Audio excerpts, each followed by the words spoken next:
नमस्कार। देखिए, आज मैं आपके लिए बहुत इम्पोर्टेंट टॉपिक लेके आया हूँ। क्लास 11th में जो हमारा चैप्टर चल रहा है मात्रक एवं मापन, उसमें ये तीसरी वीडियो है और इस वीडियो में हम आपको विमाओं के अनुप्रयोग के बारे में बताएंगे। हमने विमाओं के बारे में पहले बताया जा चुका है। मैंने बताया विमाएँ क्या होती हैं। जब हम किसी मूल मात्रक व्युत्पन्न मात्रक को मूल मात्रकों के पदों में व्यक्त करते हैं तो मूल मात्रकों पर जो चढ़ी हुई घातें होती हैं वो हमारी विमाएँ कहलाती हैं। फिर हमने आपको विमीय सूत्र बताया, बहुत सारी भौतिक राशियों के विमीय सूत्र ज्ञात करने का तरीका बताया। विमीय सूत्र हम व्युत्पन्न मात्रक से भी ज्ञात कर लेते हैं और सूत्र से भी निकाल लेते हैं। तो इस तरह से विमीय सूत्र ये बहुत इम्पोर्टेंट हैं, हर परीक्षा में पूछे जाते हैं। और इसके साथ साथ अब मैं आपको ये बताना चाह रहा हूँ कि विमाओं का हम कैसे प्रयोग करते हैं, हम अपने भौतिक विज्ञान में कैसे इसका प्रयोग करते हैं, अनुप्रयोग क्या है, एप्लीकेशन क्या क्या है। तो देखिए, इसके 4 हैं जैसा कि मैंने दिखा रखा है। पहला है सूत्र की सत्यता की जांच करना। कोई भी सूत्र है, परिचित है, हम जानते हैं ये सूत्र सही है, ठीक है। कोई हमारे सामने नया सूत्र रखा गया है और हमें ये पता लगाना है कि ये सूत्र सही है या गलत है, तो इसमें हम विमा या विमीय सूत्रों का अनुप्रयोग करके हम पता लगाते हैं। इसके बारे में आज हम विस्तृत रूप में बताएंगे। इसके साथ साथ और भी हैं। एक है भौतिक राशियों में संबंध स्थापित करना। हम विमाओं की सहायता से भौतिक राशियों में संबंध स्थापित कर लेते हैं, अर्थात एक नए सूत्र का निगमन कर लेते हैं। हमारे कोर्स में बहुत सारे सूत्र ऐसे हैं जिनका हमने निगमन विमीयों के आधार पर किया है। अगला उपयोग है किसी भौतिक राशि का मान एक पद्धति से दूसरी पद्धति में ज्ञात करना। मान लीजिए हमें कोई भौतिक राशि MKS पद्धति में उसका मान मालूम है, जैसे स्मॉल g का मान MKS पद्धति में 9.8 मीटर प्रति सेकंड स्क्वायर होता है। तो विमाओं का हम अनुप्रयोग करके इसका मान CGS पद्धति या किसी अन्य नई पद्धति में हम मान निकाल सकते हैं। तीसरा इसका उपयोग है सूत्र में नियतांक का मात्रक ज्ञात करना। कोई हमें सूत्र दिया हुआ है और उसमें नियतांक का हम मात्रक और उसका हम विमीय सूत्र इस के आधार पर हम ज्ञात कर सकते हैं। तो चलिए, आज हम आपको बहुत इम्पोर्टेंट चीज़ आपको बताने जा रहे हैं, सूत्र की सत्यता की जांच करना। देखिए, ये जो सूत्र की सत्यता की जांच करना, ये एक सिद्धांत है, समरूपता का सिद्धांत, उस पर आधारित है। अब आपके दिमाग में ये बात आ रही होगी कि समरूपता का सिद्धांत क्या होता है। समरूपता का सिद्धांत, समरूपता का सिद्धांत,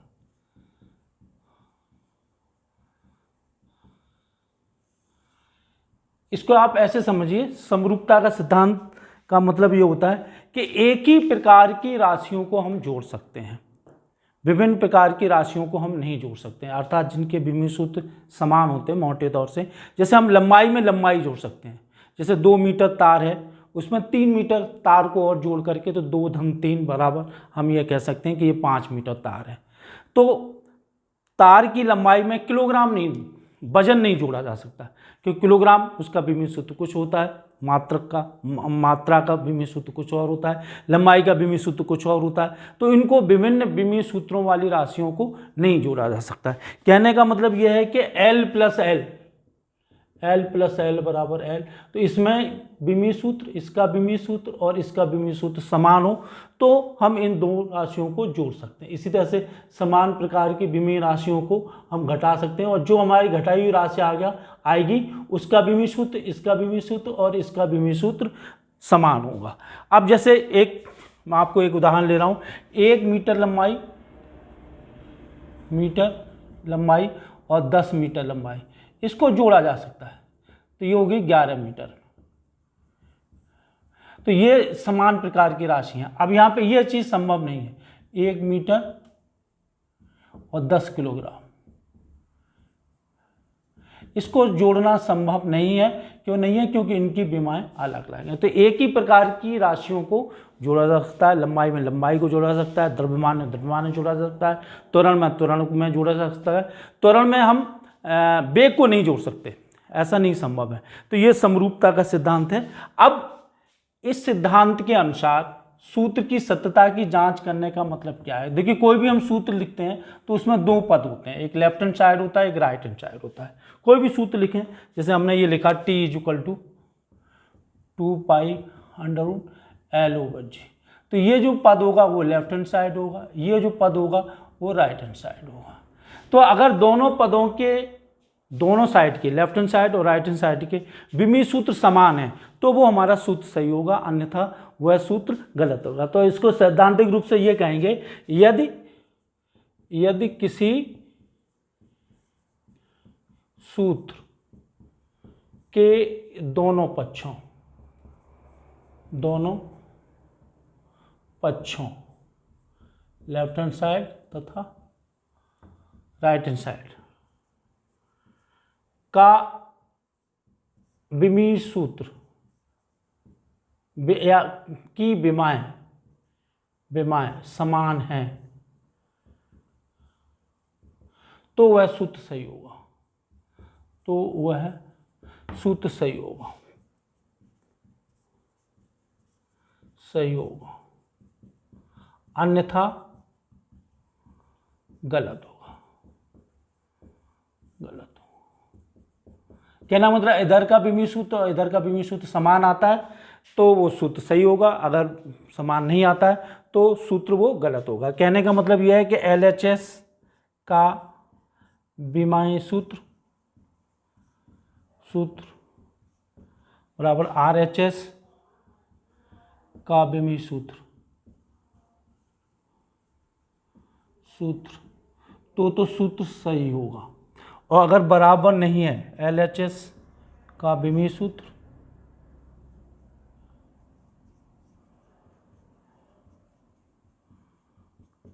is not equal to RHS का विमीय सूत्र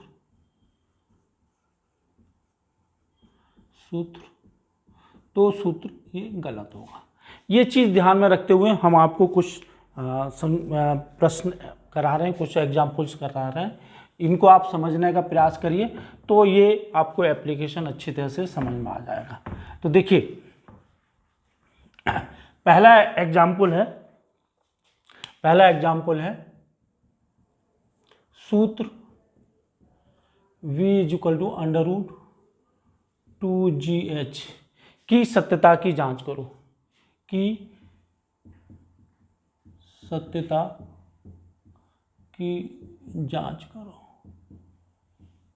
करो जहां विवेक G गुरुत्वीय त्वरण H ऊंचाई। इसकी हमें सत्यता की जांच करनी है। तो हम क्या करेंगे, इसमें हम दोनों पक्षों के विमीय सूत्र लिखेंगे और अगर विमीय सूत्र हमारे बराबर हैं तो ये सूत्र सही है, अगर विमीय सूत्र बराबर नहीं है तो ये सूत्र गलत है। तो देखिए हल इसको ऐसे करेंगे, दिया गया सूत्र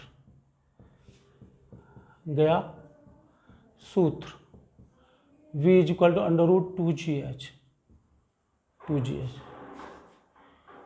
√2GH। अब इसमें देखिए लेफ्ट हैंड साइड का विमीय सूत्र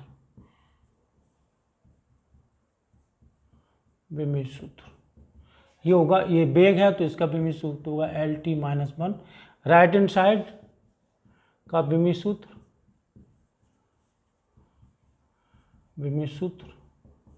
ये होगा, इसका विमीय सूत्र होता नहीं आंकिक का, गुरुत्वीय त्वरण इसका होगा LT-2, इसका होगा L और पूरे पे पावर √ लगा दिया तो ये हो गया L² और T-2 पे पावर 1/2 और ये हो गया L2/2 T-2/2 तो ये हो गया L पे पावर 1 T-1 और LT-1। तो इस तरह से क्या होगा कि दोनों तरफ के विमीय सूत्र समान हो गए। तो क्या शर्त निकल के आई, लेफ्ट हैंड साइड का विमीय सूत्र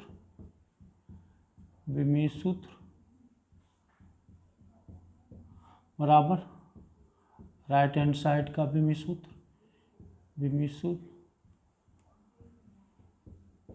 अतः ये हम जो हमारा सूत्र था वो सही है, ये बिल्कुल सूत्र हमारा है सही है, क्योंकि इसमें दोनों तरफ के विमीय सूत्र समान प्राप्त हो गए, तो इस वजह से ये सूत्र सही है।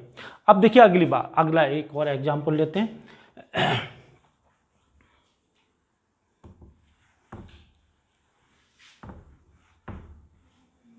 अगला एग्जाम्पल है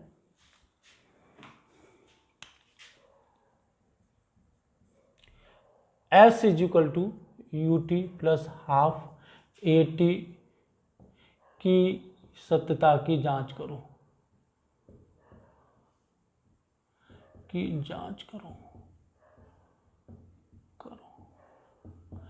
तो देखिए इसमें S क्या है, चली गई दूरी है, S चली गई दूरी है और एक त्वरण है, T समय है, U प्रारंभिक वेग है। ये एज यूजुअल मीनिंग है, तो इसमें हम पहले इधर का विमीय सूत्र निकालेंगे, फिर इधर का निकालेंगे, फिर इधर का निकालेंगे। तो दिया गया सूत्र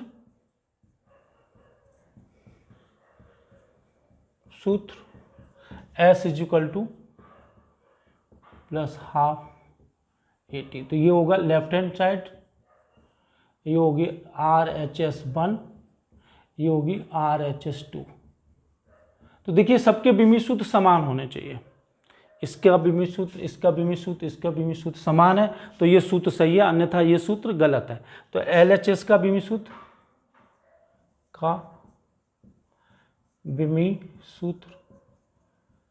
तो ये क्या है, चली गई दूरी है, तो इसका विमीय सूत्र L होगा। RHS1 का विमीय सूत्र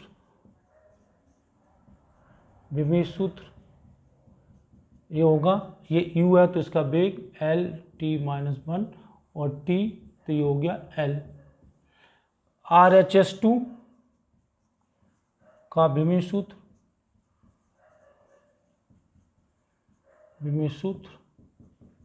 RHS का विमीय सूत्र, इसका कोई विमीय सूत्र होगा नहीं, इसका त्वरण का होगा LT-2 और इसका होगा T, तो इस तरह से ये हो गया LT-1।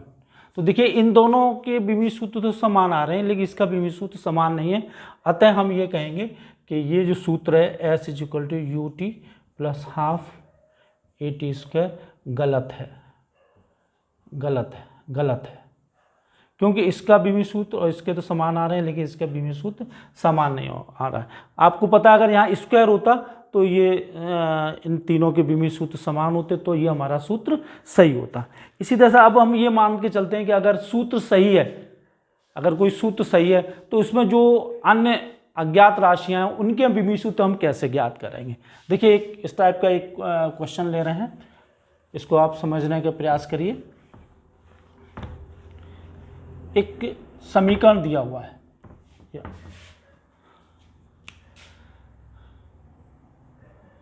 V is equal to a t plus b t square plus C upon d plus t, जहाँ T समय तथा B वेग है। A B C D तथा T का विमीय सूत्र ज्ञात करो।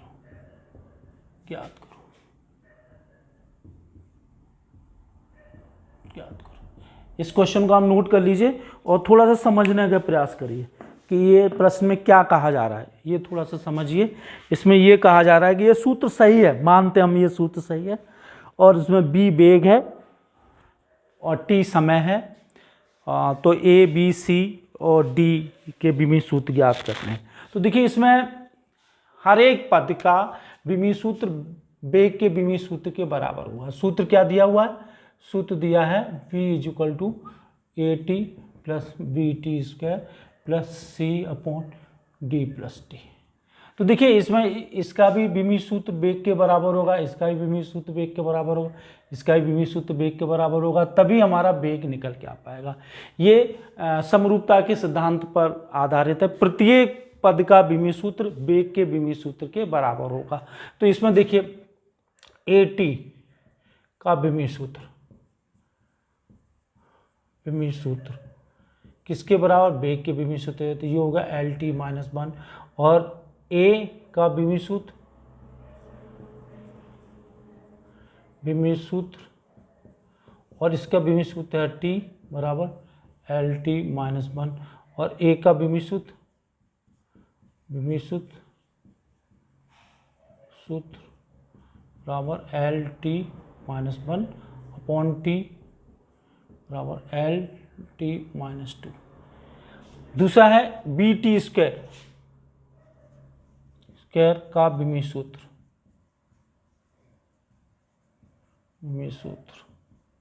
ये भी वेग के विमीय सूत्र के बराबर होगा LT-1। तो B का विमीय सूत्र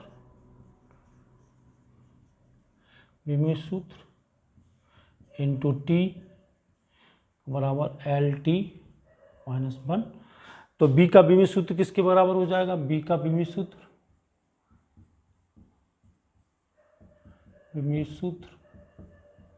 बराबर LT-1 अपॉन T स्क्वायर। तो ये हो गया LT-2 3। अब देखिए पहले इसको निकाल लेते हैं, D में T जुड़ा हुआ तो D का विमीय सूत्र वही होगा जो T का है। तो D का विमीय सूत्र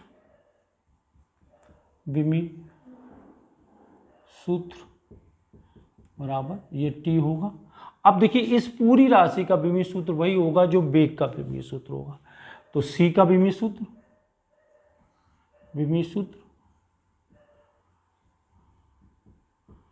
अपॉन इसका विमीय सूत्र नीचे का T होगा बराबर वेग का विमीय सूत्र LT-1 और C का विमीय सूत्र इसको हम कैंची का गुणा कर देंगे तो LT-1 और T, तो ये हो गया आपका L। तो इस तरह से हमने समरूपता के आधार पर इस प्रश्न को हल किया। इसी तरह से अब हम आपको एक बड़ा प्रचलित क्वेश्चन ले रहे हैं जो अक्सर क्वेश्चन पूछा जाता है, हर बोर्ड की बुक्स में दिया गया है और काफ़ी क्वेश्चन बच्चों को करने में दिक्कत होती है।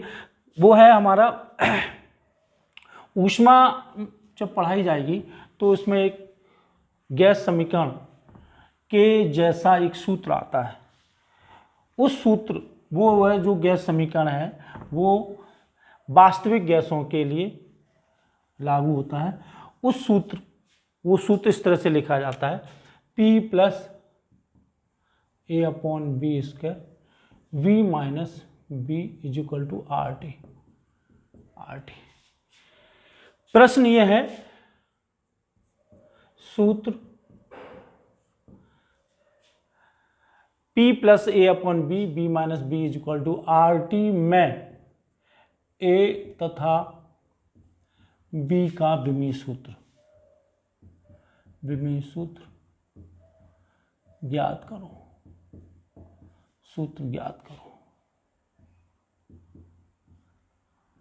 कुछ बुक्स में यह लिख देता है कि विमाएं ज्ञात करो। विमाएं ज्ञात करना या विमीय सूत्र ज्ञात करना लगभग एक ही जैसी चीज है, उसमें आपको ज़्यादा कन्फ्यूजन नहीं होना चाहिए। अब देखिए हल, देखिए ये सूत्र दिया गया है P + A/B² B - B = RT। अब देखो ये क्या है हमारा, ये है दाब, तो ये पूरी राशि भी दाब ही होनी चाहिए क्योंकि समरूपता के हिसाब से दाब में दाब ही जोड़ सकता है। तो इसका मतलब हुआ A/B² का विमीय सूत्र वही होगा जो दाब का विमीय सूत्र होगा। तो हम यहाँ लिखेंगे A/B² का विमीय सूत्र बराबर दाब का विमीय सूत्र ML-1 T-2 और A इसका विमीय सूत्र होगा L³ का होल स्क्वायर का विमीय सूत्र बराबर MT-2 और A का विमीय सूत्र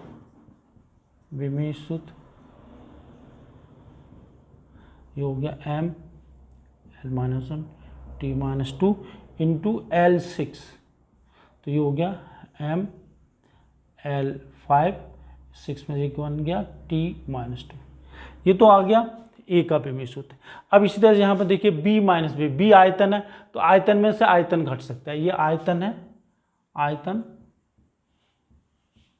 तो ये भी आयतन होगा, आयतन होगा। तो v का विमीय सूत्र, v का विमीय सूत्र,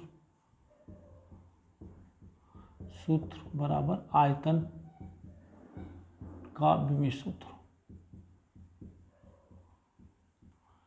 विमीय सूत्र, तो ये हो गया एल क्यू, एल क्यू। तो ये मैंने आपको कुछ उदाहरण बताए थे जो सूत्र की सत्यता के ऊपर आधारित थे। फिर मैं एक बार रिवाइज करा दे रहा हूँ। कोई भी सूत्र दिया होता है उसमें लेफ्ट हैंड साइड दी होती है, राइट हैंड साइड दी होती है। अगर दोनों पक्षों के विमीय सूत्र समान हैं तो वह सूत्र सही होगा, और अगर दोनों पक्षों के विमीय सूत्र समान नहीं है तो वह सूत्र गलत होगा। और कोई भी सूत्र है उसमें बहुत सारे पद दिए हुए हैं, जिनको पदों को जोड़ा गया है या जिन पदों को घटाया गया है, तो प्रत्येक पद का विमीय सूत्र समान होगा। ये समरूपता के सिद्धांत पर आधारित है। तो इससे संबंधित हमने आपको कुछ क्वेश्चन कराए, और मैंने जो इस वीडियो में जो लिंक दिया हुआ है जहाँ पे आपको नोट्स मिल जाएंगे, उसमें और भी क्वेश्चंस दिए हैं, उनको आप करने का कोशिश करिएगा। अगर कोई दिक्कत आती है तो आप मुझे कमेंट में लिख दीजिएगा, जिससे कि मैं आपको अगली वीडियो में उसको और दोबारा अच्छी तरह से बता सकूं। धन्यवाद।